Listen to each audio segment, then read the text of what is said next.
नमस्कार साथियों, जय हिंद। मैं सौरभ कुमार। और बीपीएससी की कार्य प्रणाली के खिलाफ जो आंदोलन चल रहा है और लगभग 57 दिन बीत चुके हैं और गर्दनी बाग धरना स्थल पर फिर एक बार से महाजुटान होने जा रहा है। और आंदोलन इसलिए हो रहा है क्योंकि अभी तक बिहार सरकार चुप है और जो कोर्ट में याचिका दायर है माननीय उच्च न्यायालय में, उस पर तारीख मिल रहा है। आपको बताते चले कि जिस प्रकार से प्रोटेस्ट चल रहा है, निश्चित रूप से 18 दिसंबर के बाद कई बार बीपीएससी का घेराव हुआ, सड़क पर मार्च हुआ। आपने देखा होगा कि 25 दिसंबर को हम लोगों ने बीपीएससी का घेराव किया। 29 दिसंबर को गांधी मूर्ति गांधी मैदान के पास लगभग 35 से 40 हजार अभ्यर्थी प्रशांत किशोर जी अभ्यर्थियों के साथ थे और सब चीज़ों के ऊपर आपने देखा। उसके बाद फिर हम लोग एक और प्रोटेस्ट किए। उसके बाद फिर 30 जनवरी को प्रोटेस्ट हुआ। तो फिर आपने देखा होगा कि अभी तक सरकार के तरफ से कोई विशेष डेवलपमेंट नहीं आ रहा है नजर कि आखिर क्यों बीपीएससी की इस कार्य प्रणाली पर, जहां एक परीक्षा 2 पाली में आयोजित कराकर और कह रही है कि नॉर्मलाइजेशन लागू नहीं होगा, सामान्यकरण लागू नहीं होगा, और बीपीएससी के चेयरमैन रवि परवार मनु भाई सहित जो सेक्रेटरी है सत्यप्रकाश शर्मा और जो परीक्षा नियंत्रक सह परीक्षा नियंत्रक राजेश सिंह, तीनों लोग ऐसे हैं जो छात्रों के सवाल पर, मीडिया द्वारा पूछे गए सवाल पर टाल मटोल करते आए हैं। तो पूरी तरीके से व्यवस्था ऐसे बनी और इस पर लगातार सरकार के तरफ से जो प्रवक्ता हैं या जो नेता हैं एनडीए के, चाहे वो भारतीय जनता पार्टी के नेता प्रवक्ता हो या जनता दल यू के नेता प्रवक्ता हो, सब लोगों का कहना है कि राजनीति का शिकार हो गया, राजनीतिक दलों की घुसपैठ हो गई है, उन्हीं के द्वारा संचालित हो रहा है। क्योंकि तेजस्वी यादव जी पहले शुरुआती दिन में आए, वीडियो कॉल पर बात किए, गर्दनी बाग आए, उनके कई नेता, राजद के नेता कार्यकर्ता, लेकिन कोई इसमें राजनीति का मंच किसी को छात्रों ने नहीं होने दिया। और आज भी गर्दनी बाग में 50 की संख्या हो, 100 की संख्या हो, 200 की संख्या में हो, लगातार दिन रात अभ्यर्थी डटे हैं कि री एग्जामिनेशन कराना है। और री एग्जामिनेशन को लेकर कोर्ट में लगातार सुनवाई होनी चाहिए थी, परंतु आपने देखा होगा कि 30 तारीख को सुनवाई टली। हलफनामा जो दायर करना था सरकार को, बीपीएससी को, उसमें फिर 4 तारीख को हुआ कि 4 तारीख को सुनवाई होगी, फिर 4 तारीख को नहीं हो पाया तो फिर होगा 10 तारीख को सुनवाई होगी। और 37 से केस नंबर जो है 41 पर, फिर भी कल भी 41 पर केस था हम लोग का, ऐसा अनुमान था कि सुनवाई होगी, सुनवाई नहीं हो पाई।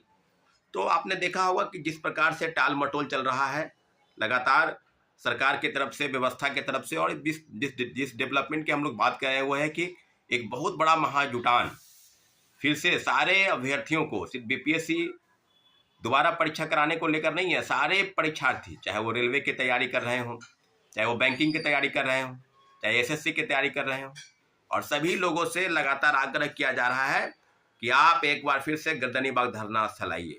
और धरना स्थल पर आने की जरूरत इसलिए है क्योंकि व्यापक तौर पर जो भ्रष्टाचार विभिन्न परीक्षा एजेंसियों में कंडक्ट कराने वाले, चाहे वो बीपीएससी हो, बिहार कर्मचारी चयन आयोग हो, बिहार टेक्निकल आयोग हो, बिहार जो केंद्रीय चयन पर्षद पुलिस की वो हो, बिहार पुलिस अवर सेवा आयोग जो दरोगा के वैकेंसी निकालती है वो हो, तो सभी जगहों पर व्यापक तौर पर भ्रष्टाचार जो है वो खेल चल रहा है। धांधली सेटिंग का जो प्रक्रिया है वो जारी है, क्योंकि जो मास स्टॉक हैं, जो मास लेवल पर जो स्टेक होल्डर हैं वो है छात्र। और बिहार में आपने देखा होगा कि कोई विशेष रोजगार धंधे नहीं है, ना कोई फैक्ट्री विशेष तौर पर लगी है।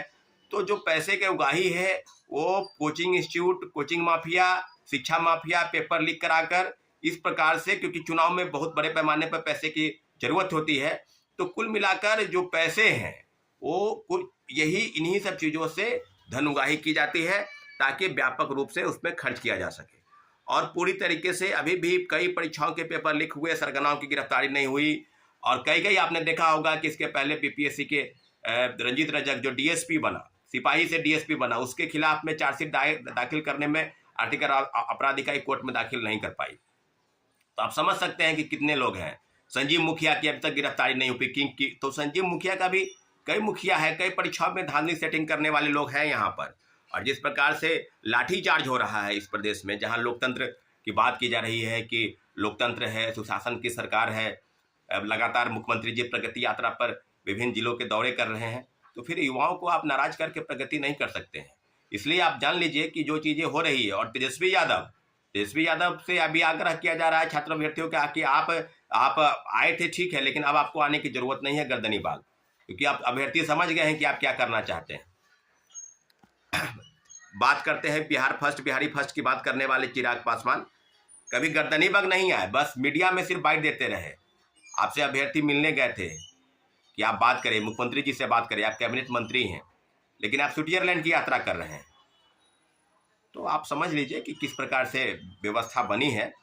इसलिए सभी लोगों से, चाहे वो चिराग पासवान हो, चाहे तेजस्वी यादव हो, चाहे कोई भी राजनीतिक दल के नेता हो, उनको गर्दनी बाग आने की जरूरत नहीं है। क्योंकि हम लोग लगातार आपका स्वागत कर रहे थे, लेकिन आपने हम लोग के साथ छला है, अभ्यर्थियों के भावनाओं के साथ खिलवाड़ किया है। बीपीएससी दोबारा परीक्षा हो, इसके लिए कोई विशेष पहल आपने नहीं की है। सिर्फ आपने गर्दनी बाग आकर फोटो चमकाया है, मीडिया में बयान दिया है, इसके अलावा आपने कुछ किया नहीं है।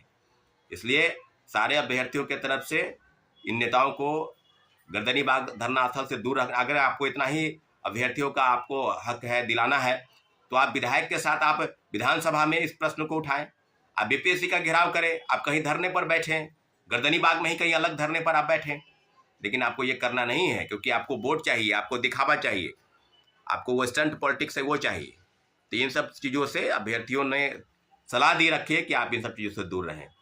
इसलिए सभी अभ्यर्थी एकजुट हो जाए और बहुत बड़ा आंदोलन जो है, महाआंदोलन, फिर से बीपीएससी रीएग्जामिनेशन की मांग को लेकर, चेयरमैन रवि परवार मनु भाई के इस्तीफे को लेकर पूरी तरीके से छात्र अभ्यर्थी एकजुट हो रहे हैं और एकजुट होकर इस लड़ाई को लड़ना है। सभी भाइयों को, बहनों को धन्यवाद। जय हिंद।